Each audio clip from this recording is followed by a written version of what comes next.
తెలంగాణ రాజకీయాల్లో కవిత లేఖ ఓ సంచలనం. ఈ లేఖ పైన మీ ఒపీనియన్ ఏంటి? 100% ఒరిజినల్. లేక బయటికి ఎట్లా వచ్చింది అంటుంది కవిత. కానీ ఒక మెయిన్ స్ట్రీమ్ ఛానల్కి వాళ్ళకు ఒక కవిత నుంచి న్యూస్ వస్తుంది, ఒక బ్లాస్టింగ్ న్యూస్ అనేది. కవితే తన లేఖను లీక్ చేసుకుంది హైప్ కోసం అనేటువంటిది ఇంకొక మెయిన్ అలిగేషన్. లెటర్ కేసీఆర్కి ఇవ్వనే లేదు, కేసీఆర్కు లెటరే రీచ్ అవ్వలేదు. నాకున్న సోర్సు అబుదాబీలో కవిత చెప్తే కవిత పిఎస్ మా నాన్న దేవుడే కానీ చుట్టూ దెయ్యాలున్నాయి అని. ఎవరు దెయ్యం? శకుని సంతోష్, ఆ తర్వాత హరీష్, కేటీఆర్. కవిత వేరుకుంపటి పెట్టడం ఖాయమని చాలామంది పెద్దలు, మీడియా జర్నలిస్టులు చెప్తూ ఉన్నారు. మీరు చెప్పండి రమ్య గారు, మీకు ఆ నమ్మకం ఉందా? కవిత బయటకు వచ్చే ఛాన్స్ ఉందా? పోయినాక కంటే ఉన్నప్పుడే ప్రిపేర్ చేసుకొని కవితను మొత్తం ఒక ట్రాన్స్లో పంపించేసి కవితను మొత్తం ప్రిపేర్ చేయించి. ఏం జరగబోతోంది కేసీఆర్ ఫ్యామిలీలో? మీకున్నటువంటి క్రెడిబుల్ సోర్స్ రమ్య గారు.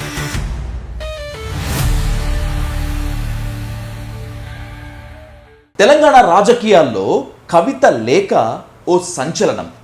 ఆ తర్వాత కేటీఆర్ ప్రెస్ మీట్, బీఆర్ఎస్ నేతల రెస్పాన్స్లు కలకలం సృష్టిస్తున్నాయి. కవిత నిజంగానే లేఖ రాసిందా అనే అనుమానంలోపు అవును నేనే లేఖ రాశాను అని చెప్పి సాక్షాత్తు కవితే చెప్పినప్పటికీ ఎవరు లీక్ చేశారు, ఎందుకు లీక్ చేశారు, ఈ లేఖ వల్ల ప్రయోజనమా లేకపోతే రాబోయే అపాయం ఏమన్నా పొంచి ఉందా అనేటువంటి దానిపై ఇన్ డీటెయిల్గా, ఇన్ డెప్త్గా డిస్కస్ చేద్దాం. TPCC campaigning committee joint convener అలాగే సీనియర్ లీడర్ కల్వకుట్ల రమ్యారావు గారితో. మేడం నమస్తే. నమస్కారం madam, coming to the straight point. Okay, ఈ లేఖ పైన మీ ఒపీనియన్ ఏంటి? ఈ లేఖ ఒరిజినలా లేకపోతే ఫేకా? 100% ఒరిజినల్ అండి. 100% ఒరిజినల్. లేక బయటికి ఎట్లా వచ్చింది అంటుంది కవిత. కానీ మరి ఎవరు రిలీజ్ చేశారు అనేది అటు బీఆర్ఎస్ పార్టీ చెప్పట్లేదు, ఇటు కవిత చెప్పట్లేదు.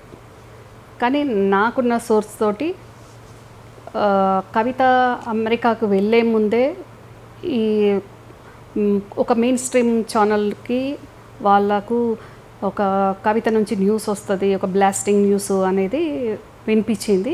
కానీ అది జరగలేదు. కవిత యూఎస్కి వెళ్ళిపోయాక హరీష్, కేటీఆర్ భేటీ తర్వాత రిటర్న్లో అబుదాబీలో అక్కడి నుంచి లెటర్ రిలీజ్ అయ్యిందనేది నాకున్న సోర్స్. కానీ యాక్చువల్గా ఇంకోటి కూడా ఏమనిపిస్తుంది అంటే అసలు లెటర్ కేసీఆర్కి ఇవ్వనే లేదు, కేసీఆర్కు లెటరే రీచ్ అవ్వలేదు అనేది కూడా వినిపిస్తుంది. లేఖ రీచ్ కాలేదు కాబట్టే ఈ లేఖ బయటికి రిలీజ్ అయింది అనుకోవచ్చా, లీక్ అయింది అనుకోవచ్చా? లీక్ ఏం లీక్ కాదు, వాంటెడ్గానే రిలీజ్ చేశారు. లీక్ లాంటిది ఏం లేదు. కాకపోతే కేసీఆర్కి లెటర్ ఇవ్వలేదు అనేది. కాకపోతే ఇప్పుడు బీఆర్ఎస్ పార్టీ చెప్పాలి, మాకు లేఖ వచ్చినా మేము రెస్పాండ్ అవ్వలేదా, అసలు మాకు లెటర్ రానే లేదా అనేది వాళ్ళు క్లారిటీ ఇవ్వాల్సిన అవసరం ఉంది. సంతోష్ లీక్ చేశారని చెప్పి ఒక వార్త, కాదు కేటీఆర్ లీక్ చేశారని చెప్పి ఇంకొక వార్త, సంతోష్ కేటీఆర్ కాదు హరీష్ రావే లీక్ చేశారు అనేటువంటిది ఇంకొక వార్త. అసలు ఈ మూడు కాదు, కవితే తన లేఖను లీక్ చేసుకుంది హైప్ కోసం అనేటువంటిది ఇంకొక మెయిన్ అలిగేషన్. ఇన్ని ఆరోపణల్లో మీరు దీన్ని సపోర్ట్ చేస్తారు? కేసీఆర్ మాట ఒకవేళ లెటర్ కేసీఆర్ గారికి చేరుండి కేసీఆర్ గారు చెప్పింది హరీష్ చేయడు, కేటీఆర్ చేయడు ఆ పని. అది కేసీఆర్కు రీచ్ అవ్వకుండా సంతోష్ చేతిలో పడి ఉంటే సంతోష్ లీక్ చేసే అవకాశం ఉంటుంది. అది ఫస్ట్ పాయింట్. సెకండ్ ఏంటి అని అంటే అసలు కేసీఆర్కు ఫామ్ హౌస్కి లెటరే వెళ్ళకుండా వీళ్ళు కవితే రిలీజ్ చేసింది అనేది కూడా ఒకటి ఉంది. నాకున్న సోర్సు కేసీఆర్కు లెటర్ రీచ్ అవ్వలేదు, ఫస్ట్ రీచ్ అయింది అనుకున్నాము, రీచ్ అవ్వలేదు. రిటర్న్లో కవిత యూఎస్ నుంచి రిటర్న్లో వచ్చేటప్పుడు అబుదాబీలో కవిత చెప్తే కవిత పిఎస్ షరత్ రిలీజ్ చేసిండు, అబుదాబీ నుంచి లెటర్ రిలీజ్ అయింది అనేది నాకున్న సోర్స్ అండి. కాకపోతే ఇప్పుడు చెప్పాలి ఫ్యాక్ట్, వీళ్ళ కవిత రిలీజ్ చేసిందా లేకుంటే వాళ్ళు రిలీజ్ చేసిండ్రా, మొత్తానికి లెటర్ అయితే పబ్లిక్ డొమైన్లోకి వచ్చేసింది. కవితకి కేసీఆర్కి మధ్య గ్యాప్ ఉందనేటువంటిది కొన్ని ఘటనలు రుజువు చేస్తున్నాయి. ఈ లోపలనే కవర్ డ్రైవ్ చేసుకుంటూ లేదు అసలు మా నాన్నగారికి మాకు ఎలాంటి గ్యాప్ లేదని చెప్పి చెప్పుకుంటూ ఉంటారు. నిన్న అంటే ఎయిర్పోర్ట్ సాక్షిగా కవిత గారు మాట్లాడినటువంటి మాట రమ్య గారు, మా నాన్న దేవుడే కానీ చుట్టూ దెయ్యాలున్నాయి అని. ఎవరు దెయ్యం? దెయ్యాలా? దెయ్యాలు అంది, దెయ్యము అనలేదు. ఉమ్, మీరు గమనించండి, అవును. దెయ్యాలు అంది. మా నాన్న దేవుడు అని ఎట్లా కరెక్ట్గా చెప్పావో అట్లాగే కరెక్ట్ అని నేను అనట్లేదు, కవిత చెప్పింది కదా మా నాన్న దేవుడు చుట్టూ ఉన్న వాళ్ళు దయ్యాలు అని. మరి పేర్లు చెప్పాలి కదా, పేర్లు చెప్పకుండా చుట్టూ ఉన్న వాళ్ళు దయ్యాలు అంటే అక్కడ ఉన్న అందరు దయ్యాలి ఇంకా మరి. ఉమ్, అది ఏ ఒక్కరికి సంబంధించింది అని అయితే నేను అనుకోను. అక్కడ కోటరీ మెయింటైన్ చేసే వాళ్ళను అందరినీ కలిపి అంది. ఉమ్. ఆ కోటరీలో ముఖ్యంగా ఎవరు ఉంటారు అసలు? ఆ కోటరీలుగా ముఖ్యంగా అక్కడ ఉండేది Shakuni Santosh, any time all time అన్నట్టు ఉంటాడు. ఉమ్, ఆ తర్వాత హరీష్, కేటీఆర్, కొంచెం కేటీఆర్ తక్కువ ఉంటాడు. అంటే ప్రగతి భవన్లో ఉన్నప్పుడు ఒకే ఇంట్లో ఉండేవాళ్ళు. ఇప్పుడు కేసీఆర్ గారు ఫామ్ హౌస్లో ఉంటున్నారు, కేటీఆర్ వేరే ఉంటున్నాడు. ఉమ్, హరీష్ వెళ్తుంటాడు అప్పుడప్పుడు.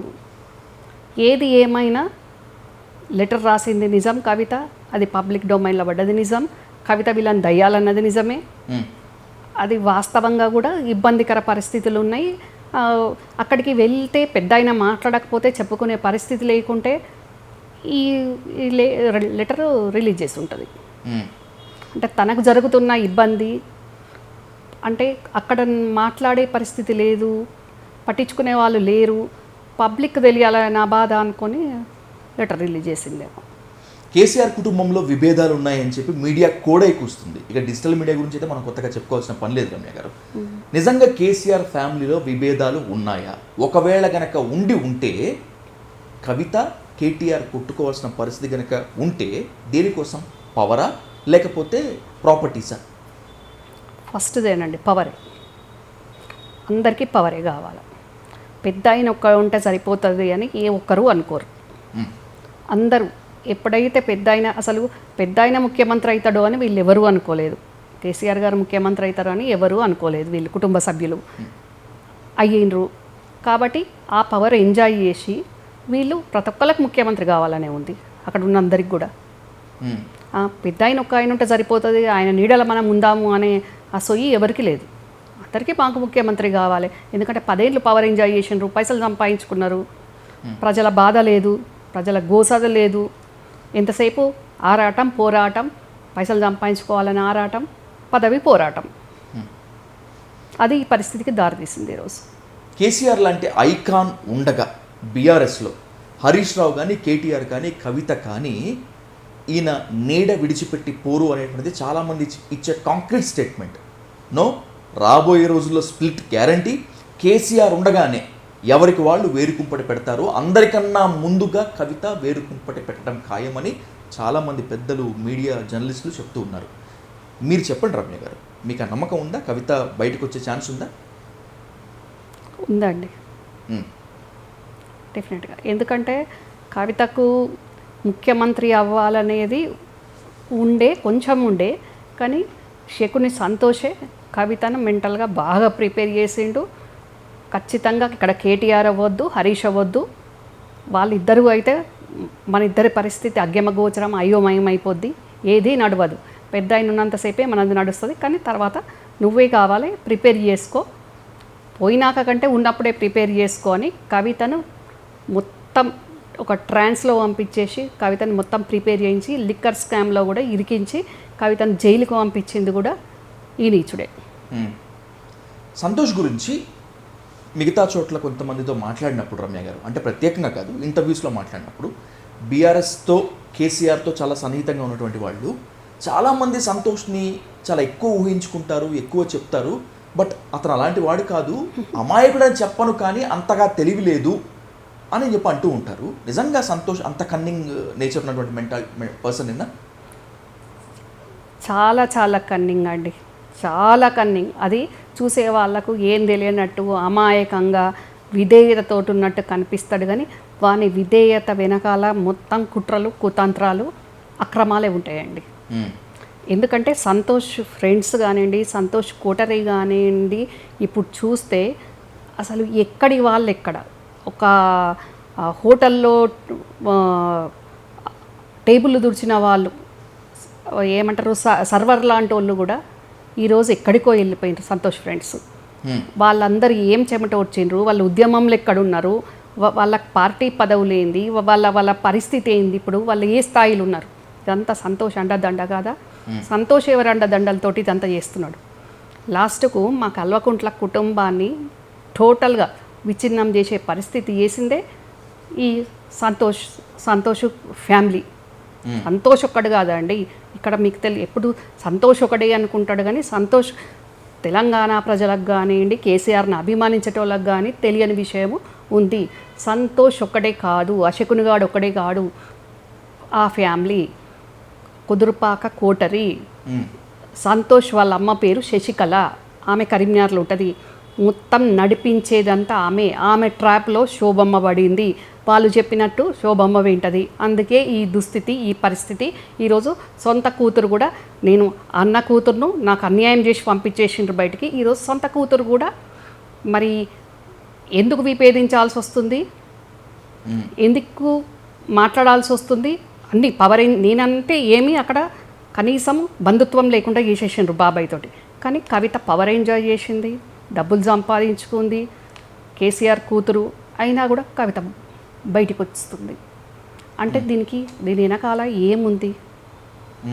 ఒకవేళ మీరు చెప్పింది నిజం, శశికళ గారు, సంతోష్ గారు వీళ్ళంతా కలిసి కుమ్మక్కై ఇన్ని కుట్రలు చేస్తూ ఉంటే శోభా గారికి ఏం తెలీదా? కన్న బిడ్డ ఇంత నాశనం అవుతోంది, ఈ మ్యానిపులేషన్లో పడుతుందని చెప్పి ఇప్పటిదాకా గ్రహించి ఉండరంటారా? గ్రహించి ఉంటే ఈ పరిస్థితి రాకపోతుండే. ఇప్పుడు కవిత ఎప్పుడైతే జైలుకు వెళ్ళి వచ్చినాక కవిత వాళ్ళమ్మ అంటున్నది అని తెలుస్తున్నది.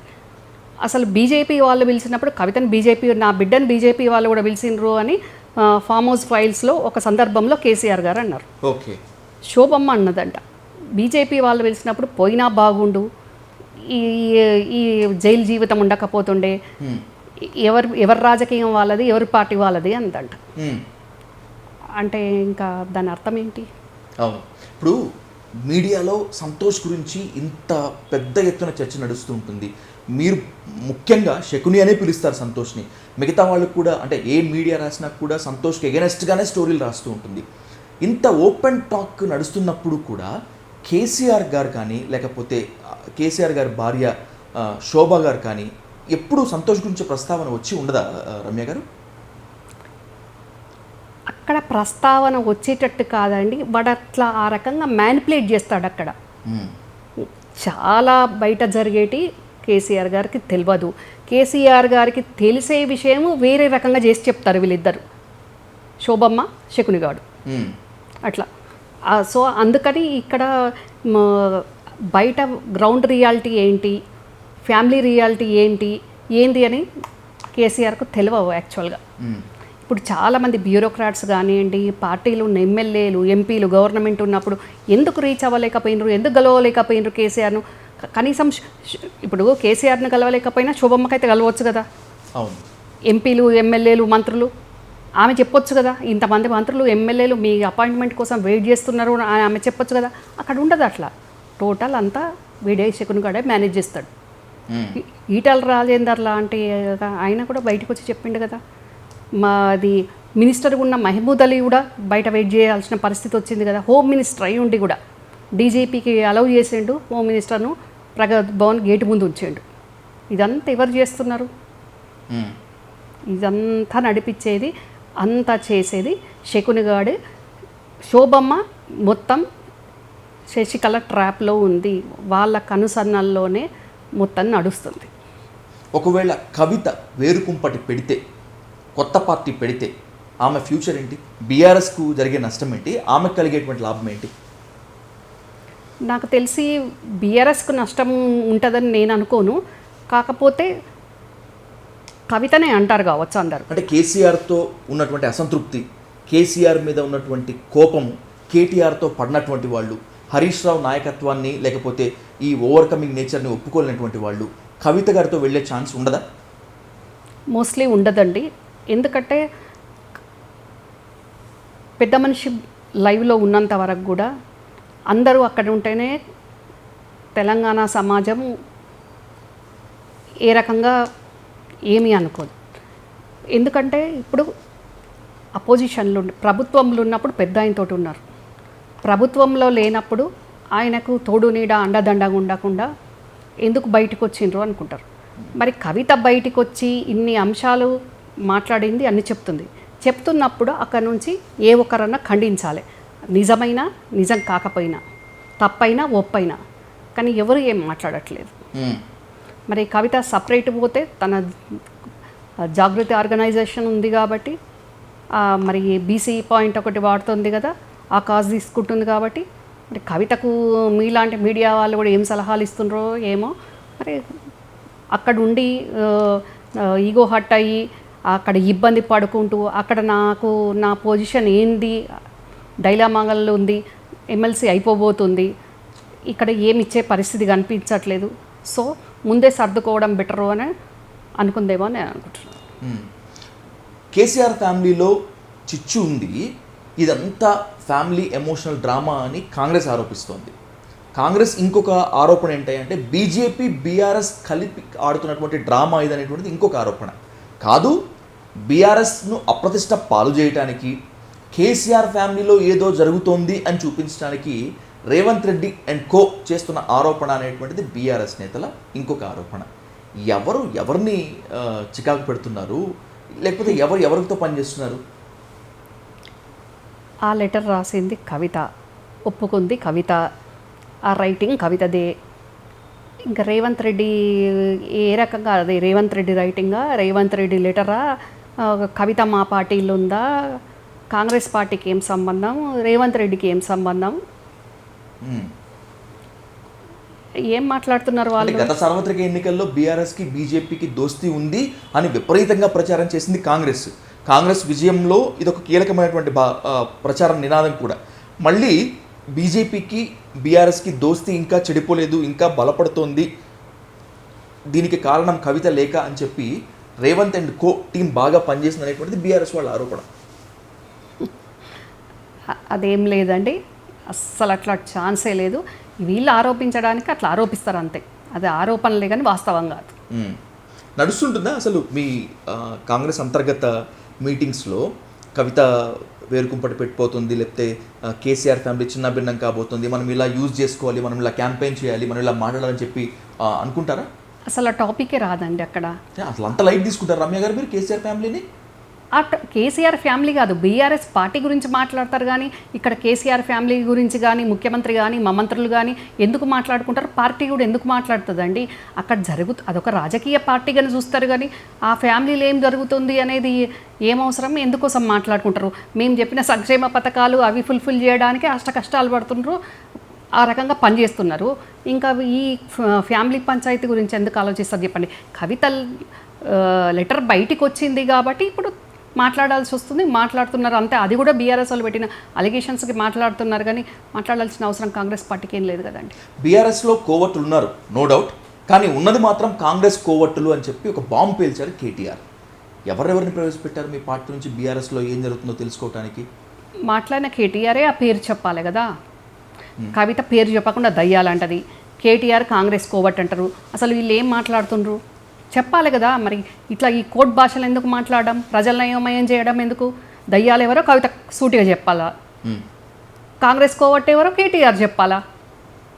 చెప్పకుండా ఈ కన్ఫ్యూజేషన్ పెట్టడం ఎందుకు? అది మా పార్టీ మీద రుద్దడం ఎందుకు? ఏ రాజకీయ పార్టీ వాళ్ళు ఆ రాజకీయ పార్టీలు మాట్లాడుతుంటారు రమ్య గారు. కాంగ్రెస్ బీఆర్ఎస్ గురించి మాట్లాడుతుంది, బీఆర్ఎస్ బీజేపీ గురించి మాట్లాడుతుంది, బీజేపీ కాంగ్రెస్ బీఆర్ఎస్ గురించి మాట్లాడుతుంది. సో ఇప్పుడు సెంటర్ ఆఫ్ పాయింట్ మొత్తం అంతా కేసీఆర్ ఫ్యామిలీ. అన్ని పార్టీలు అన్ని మీడియాలో చెప్పటం ఒక ఎత్తు, ఆ ఫ్యామిలీకి చెందిన వ్యక్తిగా మీరు చెప్పటం ఒక ఎత్తు. ఏం జరగబోతోంది కేసీఆర్ ఫ్యామిలీలో? మీకున్నటువంటి క్రెడిబుల్ సోర్స్ రమ్య గారు. యాక్చువల్గా ఇది ఈరోజు సమస్య కాదు. ఎప్పుడైతే టీఆర్ఎస్ పార్టీ పుట్టి ఎదుగుతున్నదో 2006 నుంచి స్టార్ట్ అయింది. 2006 నుంచి స్టార్ట్ అయ్యి మెల్లమెల్లగా గవర్నమెంట్ వచ్చేంత వరకు, గవర్నమెంట్ వచ్చి ఫస్ట్ టర్మ్ అయిపోయినాక సెకండ్ టర్మ్లో ఇది పీక్ వెళ్ళిపోయింది. ఇంకా సెకండ్ కాకపోతే బయటికి పవర్ ఉంది కాబట్టి పనులు చేసుకోవాలి, పవర్ ఎంజాయ్ చేయాలి కాబట్టి బయట పెట్టలేదు, బయటికి రాలేదు అంత తొందరగా. మ్మ్. సెకండ్ టర్మ్ గవర్నమెంట్ లేకుంటే డెఫినెట్గా అప్పుడే బయటపడేది. మ్మ్. లుకలుకలు లేవని కాదు, లుకలుకలు ఉన్నాయి, అన్నీ ఉన్నాయి. మ్మ్. ఆధిపత్య పోరు, అందరికీ కుర్చీగోలనే అక్కడ. ఏ ఒక్కరు కూడా లైఫ్ టైం కేసీఆర్ ఉన్నంత వరకు పార్టీని కాపాడుకోవాలి, ఆయన అధినాయకత్వంలో, ఆయన నాయకత్వంలో, ఆయన గొడుగు కింద, ఆయన జెండా కింద, అజెండా కింద పనిచేద్దాము అనేది ఇక్కడ ఎవరికీ లేదు. కేటీఆర్ గారికి కవిత గారికి మధ్య అనుబంధము చాలా ఆత్మీయంగా ఉంటుంది చూస్తే. రాఖీ కట్టేటప్పుడు కానీ, ముఖ్యంగా తను జైల్లో ఉన్నప్పుడు కేటీఆర్ 1కి 10 సార్లు వెళ్ళి పరామర్శించడము, బెయిల్ వచ్చేటువంటి టైంలో ఉండటం, ఇదంతా కూడా అనిపించింది. ఇదంతా షో ఆఫ్, పుట్ ఆఫ్, వీళ్ళు పవర్ కోసం, ప్రాపర్టీ కోసం కొట్టుకున్న సందర్భాలు చాలా ఉన్నాయి అని చెప్పి చాలామంది అంటారు. నిజమేనా రమ్య గారు ఇది? జరిగినవి ఉన్నాయి, చాలా అనుకున్నవి ఉన్నాయి. కాకపోతే పవర్లో ఉన్నారు కాబట్టి బయటికి రానియకుండా జాగ్రత్త పడ్డారు. కానీ ఎప్పటి నుంచో నడుస్తుంది విజయ్ గారు ఇది. మ్మ్. చాలా అనుకున్నాయి, తిట్టుకున్నాయి, కొట్టుకున్నాయి కూడా ఉన్నాయి. లేవనేది ఏమీ లేదు, మ్మ్. అన్ని రకాలుగా ఉన్నాయి. పవర్ ఉంది కాబట్టి అప్పుడు బయటికి రాక అట్లున్నారు. ఒకవేళ కవిత గారు కనుక బయటకు వెళ్ళిపోతే పోటీ కేటీఆర్ హరీష్ రావు గారి మధ్య ఉంటుందా, లేకపోతే ట్రయాంగిల్ వార్ సంతోష్ కేటీఆర్ హరీష్ రావు మధ్య ఉంటుందా? కేసీఆర్ గారు, నాకు తెలిసి కేసీఆర్ గారు ఉన్నంతసేపు హరీష్ ఏం చేయడు. కానీ ఎందుకు కేసీఆర్ గారు ఉండగానే రాజశేఖర రెడ్డి గారు ఇంకొంతకాలం బతికి ఉంటే కాంగ్రెస్లోకి హరీష్ రావు వెళ్ళిపోయేవాడు అని ఓపెన్ సీక్రెట్ మీడియాలో ఇప్పటికీ నడుస్తూ ఉంటుంది. ఇప్పుడు అలాంటి ప్రయత్నం ఏం జరగదా? ఇప్పుడు రాజశేఖర్ గారు లేరు కదా, అది అప్పటి విషయం కదా. అప్పుడు రాజశేఖర్ గారు ఉన్నప్పటికీ కేసీఆర్ ముఖ్యమంత్రి కాదు. కేసీఆర్ 2 టర్మ్స్ ముఖ్యమంత్రి, మేనమామ ముఖ్యమంత్రి, ఆయన మంత్రి. అట్లాంటి ఆలోచన ఎందుకు చేస్తాడు అప్పుడు? అంటే ఇప్పుడు హనుమంతుడు తన బలం తాను తెలుసుకోలేడు అని చెప్పి రామాయణంలో చెప్తూ ఉంటారు. హరీష్ రావు బలవంతుడు, హరీష్ రావు ట్రబుల్ షూటర్ అని మీడియా, టీఆర్ఎస్ క్యాడర్ బలంగా నమ్ముతుంది, అదేవిధంగా ప్రచారం చేస్తూ ఉంటుంది. కానీ హరీష్ రావు మాత్రం ఎప్పుడు అభద్రతా భావంలో ఉంటారు అని చెప్పి నాకు తెలిసిన చాలామంది సీనియర్ జర్నలిస్టులు, బీఆర్ఎస్ సీనియర్ నేతలు చెప్తూ ఉంటారు. నిజంగా తన బలం ఏంటో తనకి తెలీదా? ఎప్పుడు ఇన్సెక్యూర్ ఫీలింగ్లో ఉంటారా హరీష్ రావు? ఏదైనానండి, ఇప్పుడు గవర్నమెంట్లో ఉన్నాడు, మంత్రిగా ఉన్నాడు కాబట్టి మీ మీడియాకు కానీ ప్రజలకు కానీ ఆయన గొప్ప నాయకుడు, ఆయనకు చాలా ఎఫిషియెంట్ లీడరు అనుకుంటారు ప్రజల. ఇప్పుడు అందరిది డిఫరెంట్, హరీష్ది డిఫరెంట్ అండి. హరీష్ డైరెక్ట్ మీనమామ నామినేట్ చేసిన మేనేజ్మెంట్ కోటాలు వచ్చిన మంత్రి తర్వాత సిద్దిపేట ఎమ్మెల్యే అయ్యిండు. ఇప్పుడు ఆ పార్టీల ప్రజలతోటి ఎన్నుకోబడ్డ ఎమ్మెల్యేల పరిస్థితి వేరు, ఇప్పుడు కాంగ్రెస్లో పనిచేస్తున్న నా పరిస్థితి వేరు. ఇక్కడ మీనమామ కాబట్టి అంతా నడిచింది. ఇక మీ మీడియా కానీ ప్రజలు కానీ ట్రబుల్ షూటర్ అంటారు, ఏమో అంటారు. కేటీఆర్ను కూడా అదే రకంగా అంటారు. కేటీఆర్ అంత వర్త్ ఎవరికి లేదు అని మొన్నటి వరకు కవితని అన్నారు. అట్లా ఇప్పుడు ఒక పార్టీ డెసిగ్నేషన్ కాదు, పార్టీ అఫీషియల్గా గవర్నమెంట్లో ప్రోటోకాల్ ఉంటే గొప్పోళ్ళలాగా క్రియేట్ చేస్తారు మీరు. ఇప్పుడు మాలాగా ఎమ్మెల్యే ఎంపీ కాకుంటే మా దగ్గర ఎంత వర్త్ ఉన్నా, ఎంత టాలెంట్ ఉన్నా కనిపించదు, చెప్పరు మీరు. కానీ అక్కడ ప్రజలతోటి ఎలక్ట్ అవ్వకున్నా మీనమామ మేనేజ్మెంట్ కోటాలు వచ్చితే ట్రబుల్ షూటర్ అవుతారు. ఉద్యమం మధ్యలో వచ్చిన కేటీఆర్ ఫుల్ వర్త్ ఉంటుంది, సబ్జెక్ట్ ఉంటుంది, ఎఫిషియెంట్ అంటారు. తండ్రి కేసీఆర్ కాబట్టే, ఉద్యమ నాయకుడు కాబట్టే జాగృతి అనేది పెట్టి అసోసియేట్ అయిన కవితను అట్లాగే ఎఫిషియెంట్ అంటారు. మరి మేము సిన్సియర్గా కాంగ్రెస్లో పనిచేస్తున్నాం, నాతో పాటు పనిచేసే వాళ్ళు చాలామంది ఉంటారు. మాలాంటి వాళ్ళది ఎఫిషియన్సీ కనపడదా? అంటే కంపల్సరీ ఎమ్మెల్యే ఎంపీ అనే ప్రోటోకాల్ కనిపించాలన్నట్టు మీడియా అట్లా అయితేనే గుర్తిస్తుందా? లేదు, కొన్ని సందర్భాల్లో మీడియా అట్లే వ్యవహరించదు. టు బీ ఫ్రాంక్, మీరు అన్నట్లు కాస్త పదవుల్లో ఉండేటువంటి వారికి ఎక్కువ ప్రిఫరెన్స్ ఇస్తుంది, లేండి, ఒప్పుకుంటాను. సరే, ఫైనల్ క్వశ్చన్ రమ్య గారు. నేను ఎందుకంటున్నా అంటే ఇప్పుడు హరీష్, కేటీఆర్, కవిత కాకుండా కేసీఆర్ గారితో ఉద్యమంలో జెండా పట్టినోళ్ళు, వీళ్ళకంటే తెలివి కల్లోళ్ళు, వీళ్ళకంటే మంచిగా పనిచేసేటోళ్ళు, వీళ్ళకంటే ఎక్కువ సబ్జెక్ట్ ఉన్నోళ్ళు అన్నిట్లా మెరిట్స్ ఉన్నోళ్ళు వాళ్ళెవరు బయటికి రాలేదు, వాళ్ళెవరిని మీరు ఫోకస్ చేయలేదు, వాళ్ళది కనిపించలేదు, వీళ్ళు కనిపించనీయలేదు కూడా, అది కూడా జరిగినాయి. నిన్న రాణి రుద్రమ్మ గారు కూడా చెప్పిండ్రు, నేను జీ తెలుగు లైవ్కి వెళ్తే ఓకే ఆమె ఎందుకు బయటికి పంపించేసిండ్రు అనేది కూడా తను చెప్పిండ్రు. అట్లా చాలా జరిగినాయండి, అట్లా చాలామంది విషయంలో చాలా జరిగినాయి. ఎంతసేపు అక్కడ కేసీఆర్ ఫ్యామిలీ వీళ్ళు కాబట్టి, అక్కడ కేసీఆర్ ఉద్యమ నాయకుడు, అధినేత, ఒక ముఖ్యమంత్రి కాబట్టి ఈ ముగ్గురినే మీరు ఎంతసేపు కాన్సన్ట్రేట్ చేసిండ్రు. కానీ మరి నిజంగా ఉద్యమంలో పనిచేసిన వాళ్ళకు ఎవరికన్నా వీళ్ళతో పాటు సరిసమానంగా ఉన్నారు అని ఎప్పుడన్నా మీడియా చూపించిందండి? నాది వదిలేసేయండి, నేనంటే కాంగ్రెస్లో ఉన్నా. అదే ఉద్యమం కోసం జెండా మోసి నిజంగా 2001 కేసీఆర్ తోటి ఉద్యమంలో జెండా మోసిన వాళ్ళది గుర్తించిండ్రా మీరు? చెప్తారా? ఓన్లీ హరీష్ రావు, కేటీఆర్, కవిత, ఈ ముగ్గురు చుట్టే మీడియా తిరుగుతుంటుంది. కానీ మరి ఆ ఉద్యమాలు పనిచేసిన వాళ్ళు, ప్రాణాలు కోల్పోయిన వాళ్ళు, శంకరమ్మ లాంటి వాళ్ళ గురించి పట్టించుకున్నది ఉన్నదా? ఆ కుటుంబం పట్టించుకుందా? మీ మీడియా పట్టించుకుందా? ఈరోజు శంకరమ్మ అన్యాయం అయిపోలేదా? అటు కొడుకు లేడు, ఆమెకు ఏ పదవి ఇవ్వలేదు, మరి ఒక ఎమ్మెల్సీ పదవి ఆమెకి ఇవ్వలేదు, ఆమెకు ఒక మంత్రి చేయరాదా? ఏమైతుండే ఒక మహిళా మంత్రిగా ఆమెను చేస్తే? లేకుంటే ఆమెకు ఎమ్మెల్సీ ఇస్తే ఏమైతుండే? ఓడిపోయి హుజూర్ నగర్ సీట్ ఇచ్చిండ్రు. ఉత్తమ్ కుమార్ రెడ్డి గారి మీద శంకరమ్మ గెలుస్తుందా అండి? టీఆర్ఎస్ అన్యాయం చేసిన మాట వాస్తవమే. ఇప్పుడు శంకరమ్మకు, శ్రీకాంతాచారి వాళ్ళ అమ్మకు టీఆర్ఎస్ అన్యాయం చేసిన మాట వాస్తవమే. మరి కాంగ్రెస్ అయినా కూడా అకామిడేట్ చేస్తుందా అట్లా రాబోయేటువంటి రోజుల్లో? ఆ నమ్మకం ఉందా? చేస్తుందండి. ఇప్పుడు కాంగ్రెస్ను మీరు ఫస్ట్ క్వశ్చన్ చేయొద్దు, కాంగ్రెస్ చేస్తుంది. కాంగ్రెస్ డెమోక్రసీ ఉన్న పార్టీ, అందరికీ పీట వేస్తుంది. ఇక్కడ దేనికోసం చనిపోయిండు శ్రీకాంతాచారి? తెలంగాణ కోసం చచ్చిపోయిండు. ఇప్పుడు మామూలుగా మన కన్న పిల్లలకు కొంచెం దెబ్బ తాకితేనే, జ్వరం వస్తేనే మనకు చాలా బాధగా ఉంటుంది. అలాంటిది ఒక కొడుకు చనిపోయి బాధలు ఉన్న తల్లిని మరి వీళ్ళు ఏం రిసీవ్ చేసుకున్నారు, ఎక్కడ పెట్టినరు, ఆమె పరిస్థితి ఎక్కడుంది, ఆ విషయం ఒక్క రోజన్నా ఇద్దరు బిడ్డల తల్లి శోభమ్మ ఆలోచించిందా? ఓడిపోయిన ఎమ్మెల్సీ తీసుకున్న కవిత ఆలోచించిందా?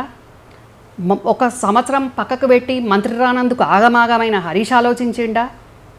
వర్కింగ్ ప్రెసిడెంట్ ఉన్న కేటీఆర్ ఆలోచించిండా? కుట్రలు కుతంత్రాలు చేసే ఈ శకునిగాడు ఆలోచించిండా? ఎవరు ఆలోచించిండ్రు అట్లాంటి కుటుంబాల గురించి? 1200 మంది విద్యార్థులు అమరులైనరు కదండి. ఆ కుటుంబాల గురించి సోయుందా వీళ్ళకు?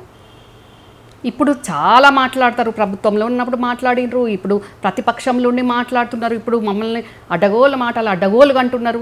మీరు చేసింది ఏంది? 1200 మందిలో ఒక్క శ్రీకాంతాచారి కుటుంబానికి మీరు చేసిన న్యాయం ఏంది అని నేను అడుగుతున్నా. ఎగ్జాక్ట్లీ. మీ ప్రశ్నలకి ఖచ్చితంగా సమాధానం చెప్పాలి. ఇంపార్టెంట్ ప్రశ్నతో ముగిస్తాను నమ్మే గారు. మీకు కవితకు బంధుత్వం ఉంది, అలాగే మహిళ అనేటువంటి సెంటిమెంట్ కూడా ఉంటుంది. ఇన్ కేస్ రాబోయే రోజుల్లో కవిత గనక కొత్త పార్టీ పెడితే, మీకు ఆహ్వానం వస్తే మీరు కవితతో జతకట్టి ముందుకు వెళ్ళేందుకు, కవితతో ఉద్యమం మళ్ళీ ప్రారంభించేందుకు ఓకే అంటారా? యాక్చువల్గా మేము పుట్టి పెరిగినప్పటి నుంచి సొంత అక్క చెల్లెళ్ళ కంటే ఎక్కువ పెదనాన్న చిన్ననాన్న పిల్లలైనా అంత మంచిగా ఉన్న వాళ్ళం. ఎప్పుడైతే ఈ శకుని ఫ్యామిలీ ఎంటర్ అయిందో అప్పుడు అక్క చెల్లె అనేది లేకుండా అయిపోయింది. ఈరోజు సొంత కవితకే ఏ పరిస్థితి వస్తుంది అని అంటుంది మరి ఆ లెటర్ తోటి. అలాంటప్పుడు నేను బయటికి వచ్చి 10 సంవత్సరాల నుంచి కాంగ్రెస్లో పనిచేస్తుంటే